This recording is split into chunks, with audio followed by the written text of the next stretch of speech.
Hola Iglesia, sean ustedes bienvenidos nuevamente a este tiempo de enseñanza después del tiempo que tuvimos de alabanza. Sean bienvenidos a este tiempo de nuevo en los hogares. Qué interesante, ¿no les parece? Viene la celebración de la Pascua de los panes sin levaduras y estamos de nuevo en casa el siguiente fin de semana.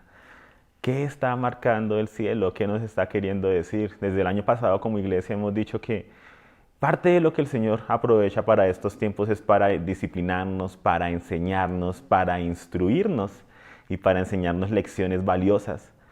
Y lo que siempre hemos dicho, lo hemos predicado, lo hemos enseñado en la congregación, ¿será que sí aprendimos la lección? ¿O será que queremos seguir haciendo las cosas de Dios a la manera nuestra? ¿Qué será lo que el Padre nos quiere enseñar con respecto a nuestras familias, a nuestros hogares, con respecto a lo que es nuestra espiritualidad, nuestra relación con Él, nuestra relación con otros hermanos, con la iglesia? ¿Qué es lo que Él nos ha enseñado, nos ha mostrado? ¿Cierto? Que la iglesia trasciende mucho más, que la iglesia somos todos aquellos, ¿sí? Que nos reunimos en su nombre, y cuando nos reunimos en su nombre, ahí está la iglesia, sea en el edificio de la congregación, sea en un parque, sea en una casa. Que estemos reunidos en su nombre. Y es muy hermoso porque hay lecciones que tenemos que aprender, ¿sí? Hay lecciones que tenemos que aprender y a veces el Padre nos permite vivir procesos una y otra vez para que aprendamos la lección, ¿sí? No porque Él nos quiera hacer pasar por un proceso por hacernos pasar, sino por el fruto que podemos cosechar si obtenemos la lección adecuada. Lo que pasa es que a veces no queremos escuchar lo que el cielo está diciendo o no nos queremos alinear con lo que Él está diciendo. Entonces, qué importante es preguntarle al Padre, ¿qué nos quieres decir? Como ciudad, como iglesia de esta nación, de esta ciudad, ¿qué nos estás queriendo decir, Padre? ¿Qué nos estás hablando? ¿Qué es lo que quieres tú en este tiempo? ¿Qué es lo que aún no se ha formado? ¿Qué es la lección que de pronto aún nos falta por aprender? Si es una obra de las tinieblas, toca levantarse y reprenderla. Pero si es algo guiado por el Padre, tenemos que preguntar en humildad, ¿por qué y para qué? Entonces estamos de nuevo. Pasó el momento de la Pascua y hay un tema que el Señor había colocado en mi corazón. Bueno, hay varias cosas, pero un tema muy especial que yo decía, wow, quisiera hablarlo, ¿sí? En la Pascua. Pero resulta que es un tema que no es para la Pascua, es para qué pasa después de la Pascua. El tema se llama la cuarta Pascua. Y es que toda la escritura da testimonio de Jesucristo. O sea, primero que todo, toda la escritura nos muestra a Jesucristo. Cuando vamos a la escritura, a la Biblia, encontramos a Jesucristo. En cada página, en cada historia, hay algo de Jesús ahí impregnado. Pero también toda la escritura nos habla a nosotros y de nuestro viaje espiritual de la mano de Dios, de nuestro crecimiento espiritual, de esa jornada de peregrinación espiritual, que no es simplemente una jornada de aguantar aquí en la tierra hasta llegar al cielo. No, es de cómo Cristo es formado en nosotros, cómo se forma nuestro carácter, cómo vamos creciendo a la imagen y semejanza del varón perfecto que es Jesucristo. Y la Biblia nos habla de ese caminar. Y con la historia de Israel, con todo lo que habla acerca de Israel, nos habla acerca de ese caminar para nosotros. Entonces, quiero que podamos ver que hay un diseño muy interesante en las Pascuas. Hay un diseño muy bonito en la manera en que Israel celebra las Pascuas. Y algo que vi, y que espero que ustedes lo puedan ver, ¿sí? Que lo puedan compartir, espero que sea edificación para sus vidas, es que las Pascuas que se mencionan en la Biblia marcan tiempos especiales para el pueblo de Israel, que muestran en qué situación estaban y a dónde los quería llevar el Señor, qué necesidad tenían.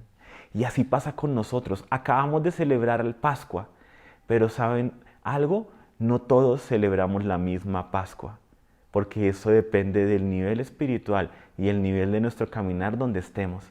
Entonces hay 4 Pascuas de las que les quiero hablar y de pronto por ahí una escondida, tan, tan, tan. No se lo pierda. Y quiero mostrarles, sí, quiero que podamos ver, sí, lo que el Padre me permitió ver, cómo Cada Pascua marcó un tiempo, marcó algo en la vida de Israel, pero era porque estaban en un cierto tiempo. Y hay personas que como todo el tiempo, personas se están convirtiendo, están entrando, están naciendo de nuevo. Entonces hay personas que necesitan celebrar cierta Pascua, pero hay personas que ya con su caminar necesitan celebrar otra Pascua, estar en otro nivel. ¿Cuál es el problema? Cuando los que deberían estar en otro nivel, ser maestros, continúan siendo niños. Como lo dice la Biblia, los que ya necesitan es comer alimento sólido. Están ahí con lechecita y con compota y que déme, mírame, visítame. Sí, o sea, los que deberían ser maestros. Y no está mal. Todos necesitamos en algún momento consejería, tiempos de apoyo y demás. ¿Sí? Tiempos de que vengan, la iglesia para eso es la iglesia, para estar juntos, para apoyarnos, para orar unos por otros, para suplir las necesidades unos de los otros. Entonces no estoy hablando de eso. Pero estoy hablando de cuando no hay madurez en nuestras vidas y hay una perpetua inmadurez. Entonces, lo que veo es que el pueblo cristiano a veces se queda celebrando una sola Pascua o dos, pero no avanzan hasta la cuarta Pascua. Entonces, cada Pascua que vamos a ver es como un progreso. La primera es un nivel, segundo nivel, tercer nivel y el cuarto nivel, ¿sí? A donde nos quiere llevar el Padre. Desafortunadamente muchos se quedan en el primero o en el segundo y repitiendo el ciclo del primero y del segundo. Y el Señor quiere llevarnos mucho más allá. Pero bueno, entramos en materia para ¿sí? ver de qué estamos hablando. Entonces, ¿cuál es la primera Pascua? La primera Pascua la tenemos en Éxodo 12. Es cuando Israel estaba en Egipto y yo la llamo la Pascua de la liberación. ¿Por qué? Porque Israel está en Egipto. ¿Dónde celebró esa primera Pascua Israel? En Egipto. Y fue necesaria esa primera Pascua marcar la sangre, ¿cierto? En los dinteles, colocar la sangre en los dinteles para que el ángel de la muerte pasara por encima de las casas. Eso es lo que significa Pascua, que viene de la palabra Pesaj en el hebreo, pasar por encima de. Entonces, ¿qué se celebra? Que el ángel de la muerte pasó por encima de al ver la sangre. Que Dios con mano extendida poderosa haciendo prodigios, ¿cierto? Con las 10 plagas que llamamos y la última era el ángel de la muerte, sacó al pueblo de Egipto, lo sacó y lo llevó a cruzar el mar, ¿cierto? Por tierra seca. Y es una Pascua de liberación. Se celebra en Egipto. ¿Cuál es la necesidad? Liberar. ¿Por qué? Porque la situación en que estaba Israel era que eran esclavos. ¿Qué necesita un esclavo? Su libertad. Un esclavo necesita ser liberado, ser redimido. Y es muy interesante porque la figura que utiliza la Biblia es de redención, de liberación, de salvación. ¿Qué necesitan los esclavos? Ser salvados de su esclavitud. ¿Qué representa Egipto? El sistema del mundo, el sistema de Faraón, ¿cierto? De Satanás, que por medio del pecado, ¿sí? Tenía las llaves de la muerte. ¿Y qué hace Jesucristo con su preciosa sangre? Vence al imperio de la muerte, le quita las llaves a Satanás y nos libera, no solo a eso, resucita, entonces destruyendo a la muerte. Hace un espectáculo público de todas las huestes espirituales de maldad que nos oprimían y nos libera y nos dice que nos ha librado de la muerte para que ya no sirvamos más al pecado, sino para que sirvamos a la justicia. Jesucristo se presenta en esa Pascua como el liberador, el salvador.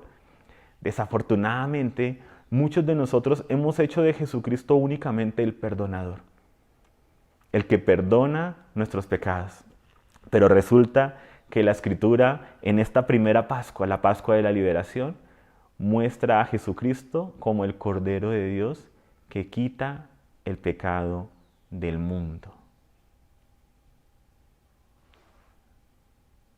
Despacio. No dice el Cordero de Dios que perdona el pecado del mundo. Pero Jesucristo nos perdona. Claro que sí. Nadie ha dicho que no. Pero dice que Él es el Cordero de Dios que quita, que remueve el pecado del mundo. Y vemos en el Nuevo Testamento un diseño donde se nos insta a no servir más al pecado, sino a servir a la justicia en el Espíritu de Cristo, por medio de su Espíritu. ¿Qué se ha acostumbrado a hacer la iglesia? Perdonar los pecados, ¿sí? Y ver a Jesucristo como su perdonador. Pero vez tras vez se habla de Jesucristo, Jesús, el Cristo, como el que salva al pueblo de sus pecados. Y salvar es salvar. Dile a la persona que está a tu lado o escríbelo en el chat o en los comentarios. Salvar es salvar. Salvar es salvar. Si una persona se está ahogando en una piscina y justo tú tuviste una pelea con ella antes, entonces están disgustados, pero ves que se está ahogando y es tu hijo, tu cónyuge, un familiar, un amigo, y tú ves que se está ahogando y que está solicitando ayuda y se está ahogando, tú te acercas al borde de la piscina y le dices, te perdono, y lo dejas ahí. O tú vas y te tiras y nadas hasta él, llegas a su lado y le dices, te perdono, y te vas de vuelta afuera de la piscina tú bien y dejas al otro ahogándose. A veces creemos que eso es lo que hace Jesucristo, o actuamos como si así fuera, o hablamos como si así fuera, pero lo que Él hace es rescatarnos. ¿Qué es salvar? ¿Qué es rescatar? ¿Qué es liberar? Entrar a esa piscina, tomar a la persona, sacarla de las aguas, ¿sí? De esas aguas que la estaban anegando, que la estaban ahogando, y restaurarla, ¿cierto? Darle cuidados intensivos, que tenga nueva vida, ¿sí? Que reviva a una nueva esperanza. Y al tener eso va a ver el mundo de manera diferente, a tener ese encuentro cercano con la muerte. Y eso es lo que hemos tenido todos nosotros por causa del pecado. Hemos visto lo que es el imperio de la muerte, lo hemos sentido en nuestros miembros, en nuestro cuerpo. Y que necesitamos ser liberados del pecado. Jesucristo viene a darnos victoria sobre el pecado, a liberarnos de él y a enseñarnos cómo caminar en justicia, donde el recurrir al abogado es la excepción, no la norma. Pero nosotros vez tras vez pedimos perdón por las mismas cosas. Y está bien, porque si las cometemos debemos pedir perdón. Pero ¿no será que hace parte de esa predicación, de ese espíritu religioso que nos ha vendido únicamente la primera Pascua? Y que solo nos habla de salir, ¿sí? De salir de Egipto, de ser libres de la muerte, pero no nos dice para qué, no nos enseña cómo caminar. Y ese es el tema. Esta Pascua de liberación es tan poderosa. ¿Por qué? Porque es donde se libera al pueblo, es donde el esclavo, sí, que necesita ser liberado, es redimido, es liberado. Es donde hay la mayor cantidad de milagros fuertes, magníficos de parte de Dios. Sí, las 10 plagas, todo lo que Él hace en Egipto. Entonces es algo tan maravilloso. Es una Pascua tan personal porque nosotros hemos tenido ese encuentro desde que nacemos con el pecado y el ser libres de esa esclavitud, el darnos cuenta de que éramos esclavos, de que estábamos en un sistema, es tan poderoso que obviamente se vuelve algo tan grande que creemos que eso es todo. Y a veces creemos que esa es toda la función de la iglesia, celebrar esa primera Pascua, la de liberación. Pero hay mucho más para nuestras vidas, hay mucho más para nosotros. Entonces, la Pascua de la liberación, ¿sí? Cuando somos bebés, es lo primero que ocurre en nuestro caminar cristiano. Es lo que necesitan los bebés, ser liberados, ¿sí? Ser ayudados, ¿sí? Ser rescatados. No tan solo ser perdonados. Jesucristo nos perdona, claro que sí. Él es fiel y justo para perdonarnos. Pero el versículo no termina ahí. Y para limpiarnos de toda maldad. El que dice creer en Él debe andar como Él anduvo. El que practica el pecado no le ha visto ni le ha conocido. Y está hablando de la práctica del pecado. No está hablando de que tengamos, ¿sí?, una tentación y caigamos en ella. Porque dice, si alguno ha pecado, abogado tenemos para con el Padre. Entonces está esta provisión de la Escritura que reconoce que, ¿sí?, el pecado está ahí, está en los miembros de nuestro cuerpo. Lo que habla Pablo en Romanos 6, como los miembros de mi cuerpo me llevan a hacer cosas que no quiero, miserable de mí. Pero no se queda siendo un miserable. Celebra la Pascua de la liberación y dice, pero gracias doy a Dios por Jesucristo. O sea, donde Israel no se hubiera podido liberar de Egipto en sus propias fuerzas, viene Dios con mano poderosa y lo libera. Así es con nosotros, donde nosotros no podemos ser libres del yugo de la esclavitud del pecado. Viene Dios por medio de Jesucristo y de la preciosa sangre que habla más fuerte que la de Abel, que clama más fuerte en nuestro interior, con la que hemos sido marcados. La sangre del Cordero sin tacha, la sangre del Cordero que está en este momento en los cielos, la sangre del Cordero que reina, que gobierna. La sangre del precioso Cordero de Jesucristo es poderosa, no solo para perdonar, pero también para liberarnos de toda maldad, y su Espíritu Santo es depositado en nosotros y nos lleva a ser libres de ese yugo de esclavitud. Y continúa en Romanos, ¿cierto? Después de Romanos 6, de Romanos 7, y dice más: gracias doy a Dios por Jesucristo. Y ahora, los que caminan, ¿cierto? Los que caminan en el Espíritu ya no caminan más en la carne. Los que caminan en el Espíritu, estos son los hijos de Dios, los que ya no siguen los deseos de la carne, los que han salido del sistema de este mundo. En Romanos 12, sean renovados por medio de la transformación de su entendimiento. Y es ese proceso. ¿Qué pasa después de la Pascua? El pueblo sale de Egipto. ¿Qué pasó con nosotros después de celebrar esa Pascua? Salimos de ese sistema. Y esta es una Pascua a la que a veces debemos recurrir, porque a veces nos damos cuenta de que hay cosas en nuestras vidas, en nuestra área financiera, en nuestra área sentimental, en el manejo de las relaciones, en el manejo de las relaciones con nuestra familia, en el manejo de nuestra relación laboral, en el manejo de la relación con otras personas de la congregación, que nos damos cuenta que no estamos manejando las cosas de la manera correcta, de la manera que Dios quiere, y que estamos siendo esclavos. Muchas veces somos esclavos de la cultura, de lo que aprendimos en casa. Cómo nuestra mamá trataba a nuestro papá, cómo nuestro papá trataba a nuestra mamá, cómo fuimos tratados por ellos. Y a veces lo que hacemos es transmitir esa cultura egipcia a nuestros hijos. Y necesitamos ser liberados de ella. Y ahí vamos y pedimos perdón, ¿cierto? Celebramos la Pascua y somos libres, pero libres para dejar eso atrás. O sea, los israelitas no celebraron la Pascua en Egipto y luego continuaron trabajando en Egipto como si nada. Fue una Pascua que marcó un tiempo para salir. Y así pasó con nosotros. Cuando nacemos de nuevo, se marca un tiempo para salir del mundo. Y tenemos que emprender el viaje. ¿Cuál es el tema? Que no es tan solo salir del mundo, es que el mundo salga de nosotros, de nuestro corazón. Y ese es el tema. Y ahí es donde viene entonces la travesía. Y viene la segunda Pascua, que yo la llamé la Pascua de la prueba. Cuando el pueblo de Israel sale, luego en Números 9, se nos habla de que celebran la Pascua, un año después de haber salido de Egipto. Y ellos estaban en el desierto. Entonces la primera Pascua se celebra en Egipto para salir de ahí. La segunda Pascua se celebra en el desierto, también para continuar hacia la salida de ahí. En esta Pascua, así como en la primera Pascua se necesitaba liberación, en esta Pascua la persona necesita es ayuda. ¿Qué necesitaba el esclavo en la primera Pascua? Ser liberado. Aquí, la persona que está atribulado, que está empezando a pasar por pruebas por causa de su fe, que está empezando a pasar pruebas por causa de su carácter, de cosas que Dios quiere formar, que está formando en ella. ¿Qué necesita?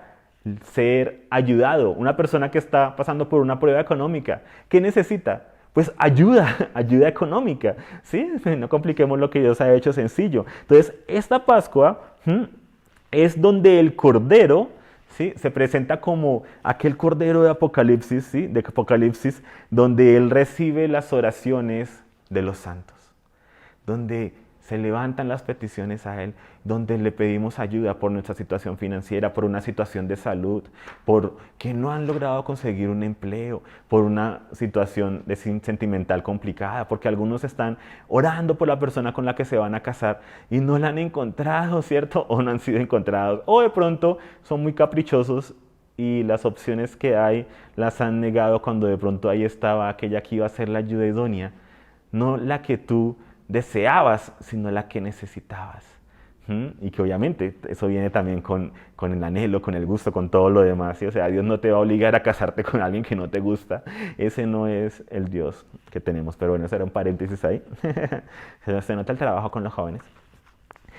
En esta Pascua, la Pascua de la prueba, se ubica en el desierto, ¿sí? Lo que necesita la persona atribulada es ayuda, ¿sí? Esta Pascua la encontramos en Números 9. Y aquí es donde la persona pasa de ser bebé a ser un niño en Cristo. ¿Por qué? Porque en Egipto era alimentada por las cosas de Egipto. Entonces había una dieta que era lo que Egipto diera de comer. En el desierto somos alimentados por lo que el cielo provea. Es donde aprendemos a proveer del cielo y a disfrutar las cosas del cielo. Pero seguimos siendo alimentados por el cielo. Es donde viene el maná, vienen las golondrinas, perdón, como carne, y viene el maná como provisión diaria. Y el pueblo tenía que salir todos los días a buscar esa provisión. Danos hoy el pan de cada día. Y es donde el pueblo aprende a depender de Dios. Y en las tribulaciones, desafortunadamente para la mayoría, las tribulaciones son los momentos donde más oramos. Son los momentos donde más nos metemos con Dios, son los momentos donde más ayunamos, son los momentos donde más buscamos leer la palabra y encontrar respuestas. Cuando pasa una situación que nos atribula, porque estamos buscando ayuda, respuestas, entonces el desierto se vuelve el lugar de encuentro con Dios. Por eso en Oseas dice que Dios sacó a su amada de Egipto, a nosotros, la llevó al desierto y dice, y le hablé a su corazón. Porque a veces ese Egipto que queda en nuestro corazón nos hace tan duros, endurece nuestro oído para no escuchar la voz de Dios, que se requieren de las pruebas que vengan a machacar para que podamos escuchar la voz de Dios, para que salga el mejor aceite. Recuerden lo que aprendimos hace 2 años cuando hablamos del profundo significado del olivo, perdón, mi olivia hermosa, del olivo en la Biblia. Todo el proceso del olivo, todo el proceso del árbol, cómo se extrae el aceite. Y este año que se ha estado hablando tan fuerte del aceite, los invito a que puedan buscar esa enseñanza, ¿sí? El olivo en la Biblia está ahí en nuestra página, está ahí en Amor y Restauración en el canal de YouTube. Y el proceso que debe surtir y sufrir el olivo. Y cómo eso es lo que el Señor hace en el desierto. Ahora, Él no lo hace por hacerlo, Él lo hace porque es un Padre amoroso. Y es porque somos nosotros los que necesitamos el proceso del desierto. O sea, Él no viene a machacarnos. Es que nuestro orgullo, muchas veces el continuar mirando hacia atrás a Egipto, hace que tengamos que pasar por desiertos para que aprendamos a valorar aquello que tenemos y para que aprendamos a depender del Señor.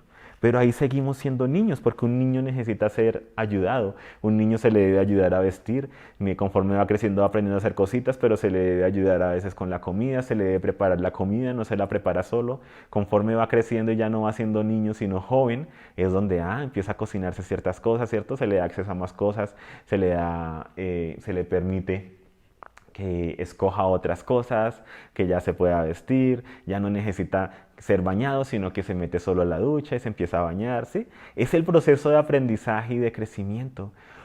Los desiertos son temporales. Lo que siempre se ha dicho y ustedes lo saben, ellos estaban camino a la tierra prometida y estaba ahí adelante de ellos. Era camino de unos cuantos días y mucho algunas semanas y ya. Pero por causa de que no aprendieron la lección, quedaron dando vueltas en el desierto durante 40 años. Qué importante es que aprendamos a discernir los tiempos de Dios. Y como iglesia, ¿somos una iglesia de Egipto? ¿Somos una iglesia de desierto?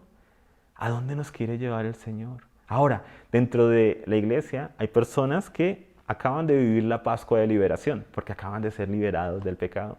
Hay otras que están pasando por pruebas, entonces acabaron de pasar la Pascua de la prueba, ¿sí? Donde están aprendiendo a depender de Dios, a depender de ese maná. Pero hay más cosas. El pueblo no se quedó en el desierto. Por su desobediencia pasaron ahí 40 años. Esa generación que salió de Egipto tuvo que ser destruida porque no aprendieron la lección. Y a veces creemos que guardar los tiempos de Dios es un juego, en qué tiempo estamos y que es un juego, que es algo que no tiene mucha trascendencia. Bueno, ¿qué importa cómo hacemos las cosas? ¿O qué importa si hacemos las cosas de la manera que nosotros decimos, o esto, lo otro? Aquí el pueblo no aprendió la lección y murió en el desierto. No pudo celebrar la siguiente Pascua. Celebraron la Pascua del desierto, celebraron la Pascua de la liberación, pero Dios tiene mucho más para nosotros. Mira, el desierto es temporal y entre más rápido tú aprendas la lección, más rápido vas a salir de él. A veces la lección es aprender a estar contento con lo que tienes, aprender a ver a tu Padre como el proveedor, aprender a ver que Él es el dueño de la plata y del oro, y que Él es tu proveedor. Y no es quedarte quieto y esperar que las cosas pasen, no, sino que Él te enseña a poner tu corazón en el lugar adecuado, de tal manera que cuando te muevas, ¿sí?, se abran puertas porque tu corazón aprendió la lección, porque has puesto tu corazón en el lugar adecuado. Que sea cual sea el desierto en el que podamos estar pasando, que aprendamos la lección. Porque, no sé ustedes, pero yo no me quiero quedar toda la vida celebrando la Pascua de Egipto, toda la vida celebrando la Pascua de la prueba, porque yo no me quiero quedar como un bebé en Egipto, ni me quiero quedar como un niño en el camino, creciendo y aprendiendo y volviendo a ser niño. No, la Escritura dice que hay mucho más, ¿cierto? En 1 Corintios le escribe a esta iglesia y le dice: no les puedo dar cosas espirituales, no les puedo, en Hebreos también, no les puedo dar cosas, ¿sí? No les puedo dar una bandeja paisa, no les puedo dar esos frijoles tan ricos con chicharrón y con chorizo. No, no les puedo dar eso. ¿Por qué? Porque siguen siendo ahí niños. Necesitan leche y compota porque si no se indigestan. Y si no van y hacen cualquier cosa. Y ya hemos visto, ¿cierto? Lo que es cuando personas inmaduras espiritualmente obtienen un conocimiento elevado o profundo de Dios y de las Escrituras, y tú los escuchas con tanta religiosidad y hablando en hebreo, hablando de las palabras, hablando de las fiestas, hablando de tantas cosas, pero sin vida. Es como cuando los niños se disfrazan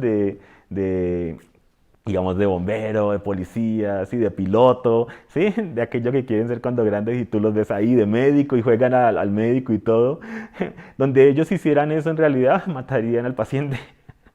Sí, porque no tienen la capacidad de hacerlo, están jugando. Y a veces así pasa con personas, juegan a ser los intercesores, los profetas, los apóstoles, los pastores, los maestros. Pero hay tanta inmadurez en sus vidas, hay tanta inmadurez en su manera de hablar, hay tanta inmadurez en su manera de actuar, hay tanta inmadurez, ¿sí?, en el manejo de las relaciones, en el manejo de las finanzas, en el manejo de los sentimientos. Hay tanto de Egipto que tú dices, o sea, el conocimiento envanece, pero el amor edifica. Entonces, que no nos hallemos creyendo que somos grandes, disfrazados de intercesores, de profetas, de los sacerdotes del Dios Altísimo, cuando en nuestro hogar, en nuestras relaciones, en nuestro trabajo, con las personas de la congregación, tenemos relaciones tóxicas, dañinas, hay rencor en el corazón, no hay amor, hay falta de perdón. Que no nos engañemos a nosotros mismos, como dice la Escritura, como le dijo Pablo a Timoteo, le dijo a los Corintios: examínense a ustedes mismos para ver si están en la fe. ¡Ah! Tremendo, debemos examinarnos. Entonces yo no me quiero quedar como un bebé, y yo no me quiero quedar como un niño, lo siento, o sea, yo no quiero conocer, ¿sí?, únicamente la parte de ser niño, porque la Escritura dice que todos podemos llegar a la estatura de un varón perfecto, de Jesucristo. Y si la Escritura lo dice es porque yo puedo llegar allá. ¿Cuál es el tema? La generación de Egipto y la generación del desierto creen que eso es todo. Los que nacieron en Egipto, crecieron en Egipto, comieron en Egipto y conocieron solo Egipto, Egipto, y se han dedicado a predicar de Egipto, creen que eso es todo. Y creen que lo único que vino a hacer Jesucristo fue a perdonar pecados y ya. Y tú aguanta con el pecado y lucha ahí con tu pecado hasta el último día en que te mueras, pero ya cuando llegues al cielo todo será perfecto. Y nos hemos perdido del proceso de crecimiento, donde Pablo dice: ustedes deberían ser maestros. ¿Y qué dice la iglesia actual en muchas ocasiones? No, es que nadie va a poder llegar a ser como Cristo. No, es que nadie va a poder llegar a la madurez. No, eso es para cuando muramos. Entonces yo veo lo que dice la Escritura, lo que dicen los apóstoles de Jesucristo, y veo lo que dicen hoy en día. Y no sé ustedes, pero yo prefiero creerle a la Escritura, ir a la fuente, a lo que Dios dice, creerlo y arrebatarlo para mí y para mi familia, y para mi congregación y para los discípulos que el Señor me dé, ¿sí?, y que me ha dado también, ¿sí?, y lo compartimos y lo hablamos y nos exhortamos unos a otros. ¿A qué? A caminar hacia la perfección, como lo dice la Escritura. Avancemos a la perfección, lo dice en hebreo. Dice: dejemos los rudimentos de la fe, o sea, dejemos esos rudimentos. Aprendamos la lección, pasemos por ahí, porque no nos podemos saltar etapas. Y hay personas que se saltan etapas y luego de vuelta a la escuela del desierto. Pasemos por ahí, pero no nos quedemos toda la vida ahí. Avancemos a la perfección, avancemos a la madurez. Yo quiero crecer, yo quiero crecer, yo quiero madurar. Yo quiero que se diga de mí en un año que hay más de Cristo de lo que hay hoy, ¿sí? Que soy más maduro de lo que soy hoy. Porque ese es el proceso normal. Todos estamos creciendo, todos estamos madurando. Dios dejó ese diseño en la vida misma para que veamos que hay procesos y que hay fruto que se debe ver. No nos creó para estar dando vueltas en un desierto. No nos creó para quedarnos en Egipto y luchando con el Egipto y el mundo y con lo que veo y con lo que escucho y con esto y quedarme en ese ciclo de Egipto y mirando a Egipto y, ay, mira lo que hay en Egipto y lo que ellos pueden hacer. Eso no es vida, ¿sí? Y Dios nos creó para que tengamos vida y vida en abundancia. Y la vida es una persona, Jesús el Cristo, cuyo espíritu viene a habitar en nosotros y a formarse en nosotros y nos lleva a crecer a su imagen y semejanza. Pero el pueblo no se quedó en el desierto. Cruzó el río Jordán por medio de Josué y de Caleb, por medio de la generación que creyó que era posible. Y esto es lo que marca la diferencia y lo que hace que tú aprendas la lección en el desierto o que te quedes siendo de esa iglesia, ¿sí? De únicamente el perdón y las pruebas y como si no hubiera nada más en la vida. Josué y Caleb vieron la tierra prometida y dijeron, Dios es más poderoso que todos los que están allá. El resto de espías que fueron a ver la tierra prometida dijeron, son más grandes que nosotros, no lo vamos a lograr. Y ahí vemos ese diseño, aquellos que dicen, es posible madurar, es posible crecer en Cristo, es posible, ¿sí? Avanzar, es posible que yo pueda decir, síganme a mí y imítenme a mí como yo imito a Cristo. Es posible que yo pueda repetir esas palabras como el apóstol Pablo lo dijo, porque él fue hombre y lo hizo y lo dijo. Es posible entregar mi vida hasta la muerte, sí, porque Esteban lo hizo. No fue solo Jesucristo, Esteban lo hizo. Y mientras estaba siendo apedreado, no atacó a los que lo agredían, sino que dijo, no les tengas en cuenta ese pecado. Dijo, perdónalos porque no saben lo que hacen. O sea que es posible y yo lo creo. Y eso fue lo que hicieron Caleb y Josué. Creyeron que era posible conquistar. Creyeron que era posible la victoria, creyeron que Dios era más grande, que el Espíritu de Dios en nosotros es más grande que lo que pueda estar en el mundo. La generación del desierto y de Egipto no lo creen. Y requerimos de cruzar el río, requerimos de cruzar los ríos, de cruzar el Jordán. ¿Sí? Eso es lo que significa hebreos, ¿no? Nos lo han enseñado y demás. Y pasan el Jordán y celebran la Pascua de la Conquista. Así le puse, la Pascua de la Conquista. Esto está en Josué 5. Pasan a tomar posesión de la tierra prometida. Celebran la Pascua de la Conquista después de haberse circuncidado. Y es ahí después de esa Pascua que van a Jericó y comienza la conquista de la tierra prometida. Y esto es hermoso. Entonces, ¿qué hemos visto? En la Pascua de Liberación, el Cordero se presenta como el Cordero de Dios que quita el pecado del mundo. Y en la Pascua de la Prueba, el Cordero se presenta como el Cordero que recibe las oraciones de los santos, Jesucristo, ¿cierto? Y en la Pascua de la Conquista, el Cordero se presenta como el Cordero que fue inmolado y que está de pie. Y eso lo tenemos en Apocalipsis y es hermoso. O sea, eso me parece tan precioso que lo voy a leer.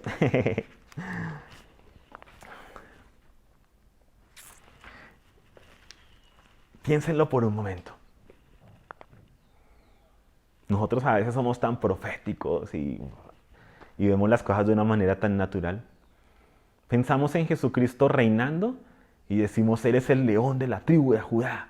Y nos imaginamos el gran león. ¡Wow! ¿Y saben algo?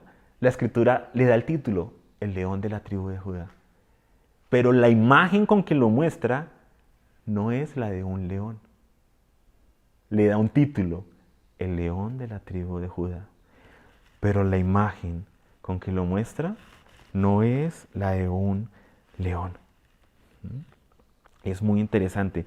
Y eso lo encontramos en Apocalipsis 5, donde dice que no había quien pudiera desatar los sellos, abrir el libro, y que dice Juan que él lloró, pero que uno de los ancianos en Apocalipsis 5 le dice, no llores, he aquí el león, el de la tribu de Judá, la raíz de David, ha vencido para abrir el rollo y sus 7 sellos. Y en medio del trono, Apocalipsis 5:6, en medio del trono y de los 4 seres vivientes y de los ancianos, vi que se había hecho estar en pie a un corderito. Qué potente, qué poderoso. Pensemos en Jesucristo reinando con poder, pensemos en espiritualmente. Nos imaginamos águilas, leones, ¿sí? O sea, los animales feroces, o sea, nos imaginamos lo más feroz, lo más esto, lo más lo otro. Porque pensamos de una manera carnal, aunque nos hayamos llamar espirituales. ¿Y cómo ve el cielo las cosas? Jesucristo no deja de ser el buen pastor. Así algunos quieran, ¿sí?, creerse que Él es criador de otros animales. Él se hizo llamar a sí mismo pastor. Y nos llama a nosotros ovejas. Y la imagen que presenta de Jesucristo reinando es la de un corderito. Dice, y en medio del trono y de los 4 seres vivientes y de los ancianos, vi que se había hecho estar en pie a un corderito como degollado, como inmolado, que tenía 7 cuernos y 7 ojos. Ahora, no es un corderito ahí todo, sí, no, es el corderito, el corderito, el cordero, 7 cuernos, 7 ojos, que son los 7 espíritus de Dios enviados a toda la tierra. ¡Wow! ¡Qué imagen tan profética, tan hermosa! Y así es como se presenta Jesucristo en esa Pascua, porque cada Pascua necesita una imagen, un cordero. Y el cordero de Jesucristo siempre es Jesucristo, pero la manera en que Él se presenta depende del caminar que nosotros tengamos. Entonces, donde antes se presentó como el cordero que quita el pecado del mundo, donde en la prueba se presenta como el cordero que recibe esas oraciones y esas peticiones, en la Pascua de la Conquista se presenta como el cordero que fue inmolado, que está de pie. Incluso en unos versículos más adelante habla de la ira del cordero. No dice la ira del león, la ira del águila, dice la ira del cordero. Y ese cordero es poderoso, es hermoso, es glorioso. Y pido al Padre que nos permita ver como Él ve y a soñar con lo que Él sueña, a soñar que podemos madurar. En esta Pascua, en la Pascua de la Conquista, es donde ya no somos niños, sino que pasamos al proceso de adultez y somos hechos hijos de Dios. Y el hijo es heredero. El niño también y el bebé. El bebé va a ser heredero de su padre, pero en potencia.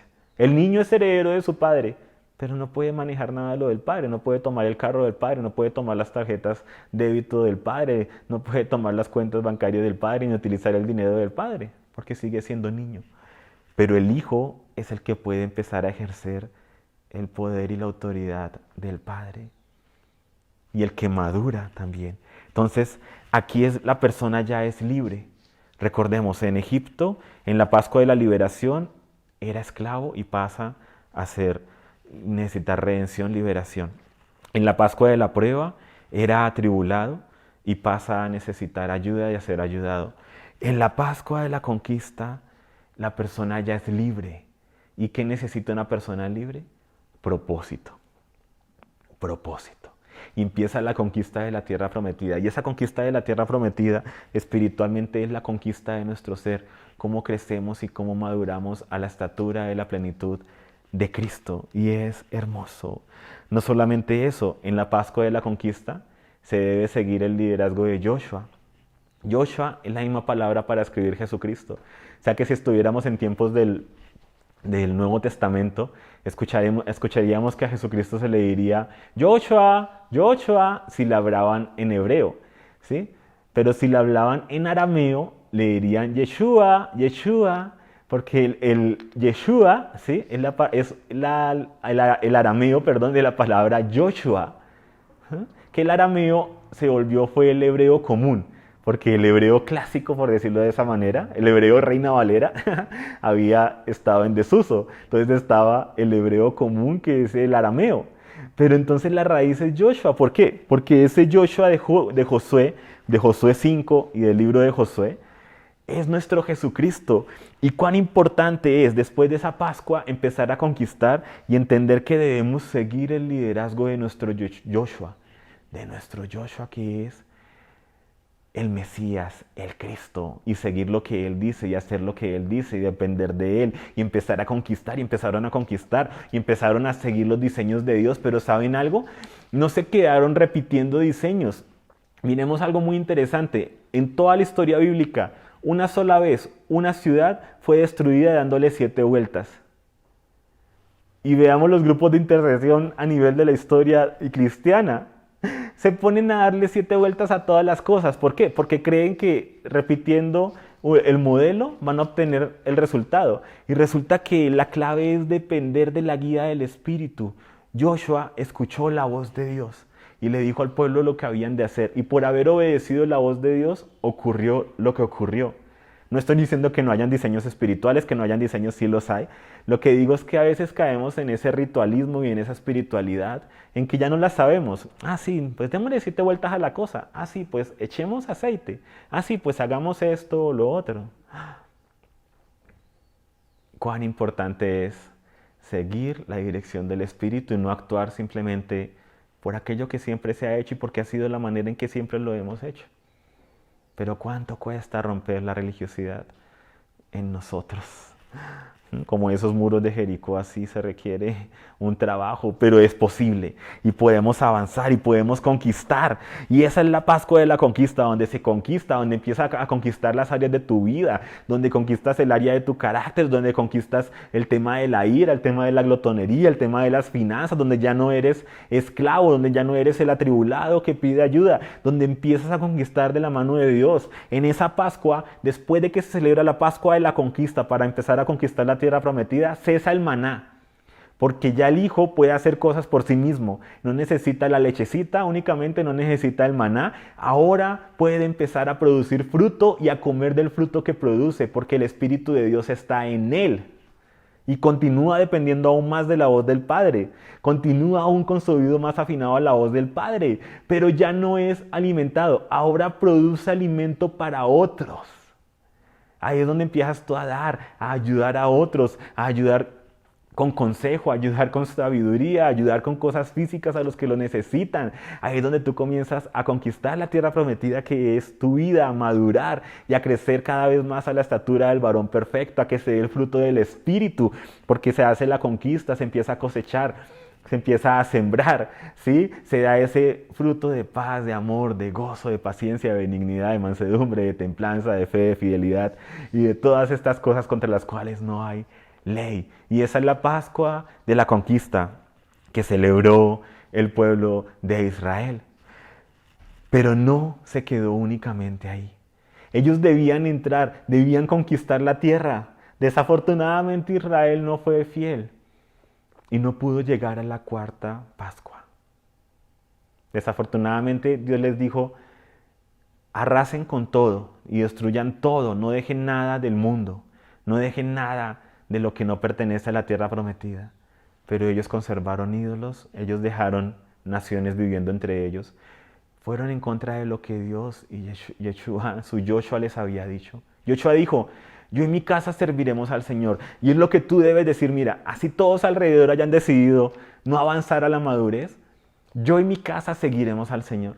Yo en mi casa vamos a decidir creer lo que el Señor dice y hacer las cosas de Dios a la manera de Dios, así nos cueste lágrimas y la vida misma. Yo en mi casa vamos a amar sin condiciones, a perdonar aunque tengamos la razón. Yo en mi casa vamos a permitir que el Espíritu de Dios haga la conquista de esta tierra prometida y que las faltas de carácter de hoy se conviertan en los testimonios de mañana, de cómo el Dios hizo una obra de conquista, de liberación y de maduración en nosotros. Yo en mi casa seguiremos al Señor. Y eso es lo que debemos decir en esta Pascua, la de la conquista. Y es lo que yo sentía que era lo que se marcaba en estos tiempos, que era ya dejar de estar allá la Pascua de la liberación, ya dejar de estar en la Pascua de la prueba y movernos a celebrar la Pascua de la conquista para conquistar esas áreas que han estado a veces durante años. Hemos estado como esclavos de ellas y que necesitamos entender que es posible madurar, es posible crecer, es posible ser a la imagen de Jesucristo. Es posible porque Él lo dice y porque Él pone el querer como en el hacer y porque todo lo podemos en Cristo que nos fortalece. Y eso es lo que necesitamos, conquistar. Pero el pueblo en general no lo hizo. Ahora, hubo luces, lumbreras, jueces, personas, sacerdotes, reyes que se levantaron y alumbraron. Pero el pueblo en general no lo hizo. Dejaron allá los muchos cananeos, dejaron allá naciones y empezaron a tener esa lucha de volver a necesitar liberación, de pasar por pruebas, de necesitar conquistar, pero nunca llegaron a la conquista. Se quedaron en esos ciclos de pedir perdón y no llegaron a la cuarta Pascua. ¿Cuál es la cuarta Pascua? La de la victoria. E Israel nunca la pudo celebrar porque se quedaron celebrando una Pascua, que yo les había dicho, ¿verdad? Una quinta Pascua por ahí, pero que no era parte, ¿sí?, del anhelo del Señor. ¿Cuál era esa quinta Pascua? La Pascua de la restauración. ¿Por qué? Porque fracasaron, porque no lograron la meta que Dios tenía para ellos por causa de su desobediencia. Esto lo vemos en Segunda de Reyes, la Pascua que celebra el rey Josías, que no se había celebrado antes. Segunda de Crónicas 30, la Pascua la celebra el rey Ezequías, de la restauración del templo, de las puertas. Y la Pascua que celebran Esdras y Nehemías en Esdras 6, cuando regresan a la tierra prometida y celebran de nuevo esa Pascua. Esa es una Pascua de restauración. Y todos, yo creo que en la gran mayoría hemos pasado por ahí. Yo he pasado por ahí. Sí, áreas de mi vida donde, retrocedí, donde hice lo que no debía. Y tuve que tomar esa Pascua de restauración, ¿sí?, de ser restaurado, porque es que nosotros ya al haber sido liberados, ¿sí?, no podemos volver a sacrificar el cordero para nuestros pecados, porque ya aconteció. Lo que necesitamos es la Pascua de la restauración, ser restaurados, porque seguimos siendo hijos. Ser restaurados es la de volver a la casa del Padre.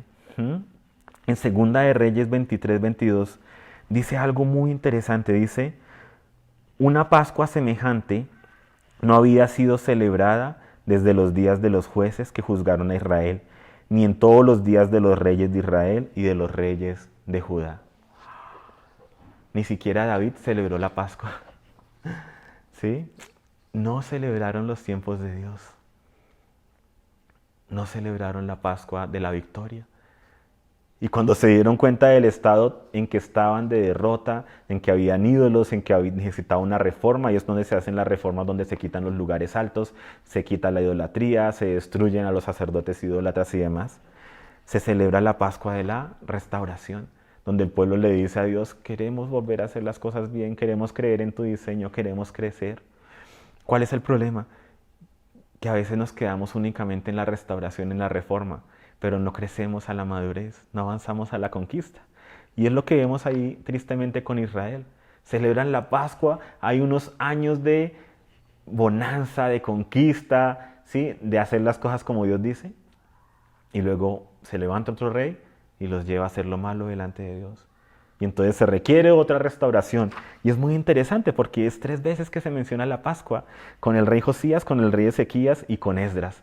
Esas Pascuas de reforma, esas Pascuas de restauración, que las hemos necesitado, hemos disfrutado de ellas, sí, pero tenemos que avanzar a la madurez. La restauración es parte de nuestro diseño, por eso en Santiago dice, ¿cierto? Si alguno es sorprendido en alguna falta, ustedes que son espirituales, restáurenlo en un espíritu de mansedumbre, mirándote a ti mismo con humildad, no sea que tú también seas tentado.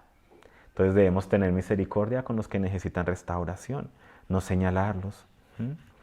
Y la última Pascua a la que Israel no logró celebrar es la Pascua, la cuarta Pascua, la Pascua de la victoria, la del reino de Dios. Hemos pasado de ser bebés en la primera Pascua, a ser niños en la segunda Pascua, a ser hijos en la tercera Pascua, la Pascua de la conquista, y ahora en la Pascua de la victoria ya no somos hijos, somos esposa. Pasamos de Egipto al desierto, del desierto a Canaán, la tierra prometida, pero no nos quedamos ahí de conquistar la tierra prometida. Ahora pasamos a Sión, nuestro lugar, nuestro destino, no para cuando muramos, sino para vivir esas realidades ahora, como lo dice la Escritura, que Cristo sea formado en nosotros. Pasamos de necesitar liberación, pasamos de necesitar ayuda, pasamos a conquistar, ¿cierto? Con la Pascua de la conquista, y ahora en la Pascua de la victoria pasamos a reinar.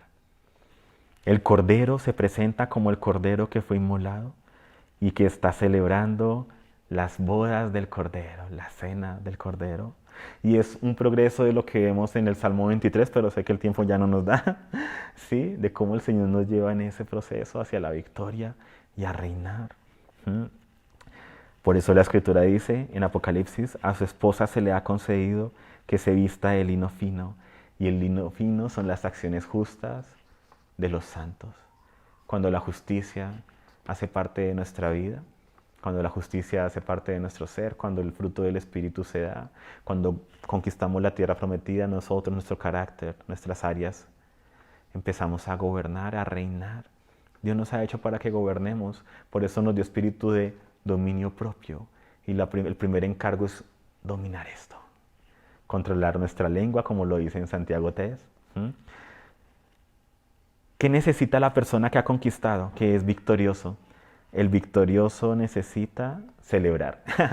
Y eso es lo que se hace en la Pascua de la Victoria, celebrar. En la Pascua de la esclavitud se necesitaba liberación. En la Pascua de la prueba se necesitaba ayuda. En la Pascua de la conquista se necesitaba propósito. Y ahora en la Pascua de la victoria se necesita celebrar. Y se celebran las victorias del Cordero, como dice la canción. Sin perder de vista en todo esto que el propósito es que Cristo sea formado en nosotros. Presentarnos delante de Él como esa esposa sin mancha, sin arruga, ni cosa semejante, que comparte su propia naturaleza, como dice Pedro, la naturaleza divina. Y es mi anhelo y mi deseo, ¿sí? Que podamos en humildad destruir todo orgullo, toda raíz y movernos y entender los tiempos en los que estamos. Estamos en tiempos donde debemos conquistar y donde aquellas áreas de nuestra vida en las que nos hayamos acomodado deben ser removidas. Y todo comienza por creer que es posible, por creer que el Señor nos quiere llevar a ser esposa, que nos quiere llevar a ser hijos. Pero mientras sigamos dando vueltas en el desierto o anhelando lo que el mundo tiene y las cosas que hay en el mundo, no vamos a avanzar a la madurez. Tú puedes llegar a ser como Cristo. Tú puedes llegar a decirles a otros, sean imitadores de mí como yo de Cristo. Porque la Escritura y Cristo lo dice, porque Él es fiel y justo para hacer la obra y porque Él promete que conforme lo miremos a Él vamos a ser transformados de gloria en gloria y de victoria en victoria. Entonces es mi anhelo que podamos pasar esta Pascua de la conquista y obtener en este año las victorias que no hemos obtenido en años anteriores. Que en días podamos obtener victorias que antes no hemos podido conquistar en años y meses. Que en meses podamos conquistar victorias que no hemos podido conquistar en décadas. Porque el Cordero ha vencido, el Cordero que fue inmolado está de pie. Y Él es fiel y justo no solo para perdonar, sino para limpiarnos de toda maldad. Y Él ha prometido hacer la obra en nosotros. Y yo me aferro de eso y tomo eso y digo, eres tú en mí el que hace la obra. No soy yo en mis fuerzas. Eres tú en mí. Y creo en lo que harás en mí. Y aprendo a escuchar su voz y a depender de Él. Y Él me dice, deja esto, toma esto, ayuda a esta persona. No te juntes con esta persona. Deja esta relación. Corta con esto. ¿Sí? Y lo obedecemos y lo hacemos y seguimos la voz de nuestro Joshua, ¿sí? De nuestro Joshua, el Mesías. Seguimos su voz y conquistamos la tierra prometida y podemos llegar y conquistar la victoria y celebrar las bodas del Cordero y prepararnos para eso porque su novia, su esposa se ha preparado con lino fino y resplandeciente, que son las acciones justas de los santos. Que sean tiempos de victoria, de conquista, que cuando tropieces puedas sí pedir perdón. Ahí está la Pascua de la restauración, sí, ahí está el abogado para con el Padre, pero que podamos levantarnos prontamente, sacudirnos prontamente y volver a la batalla, al pelear la buena batalla de la fe, tomando mano de la vida eterna, que Cristo sea formado en nosotros y que podamos todos juntos movernos a la madurez. Avancemos a la madurez, iglesia, y que podamos celebrar las Pascuas y entender los tiempos en los que estamos y determinar no quedarnos, darnos vueltas en el desierto o quedarnos como bebés o como niños, sino apuntarle a ser esos hijos maduros y esa esposa con ese vestido de lino fino. Amén.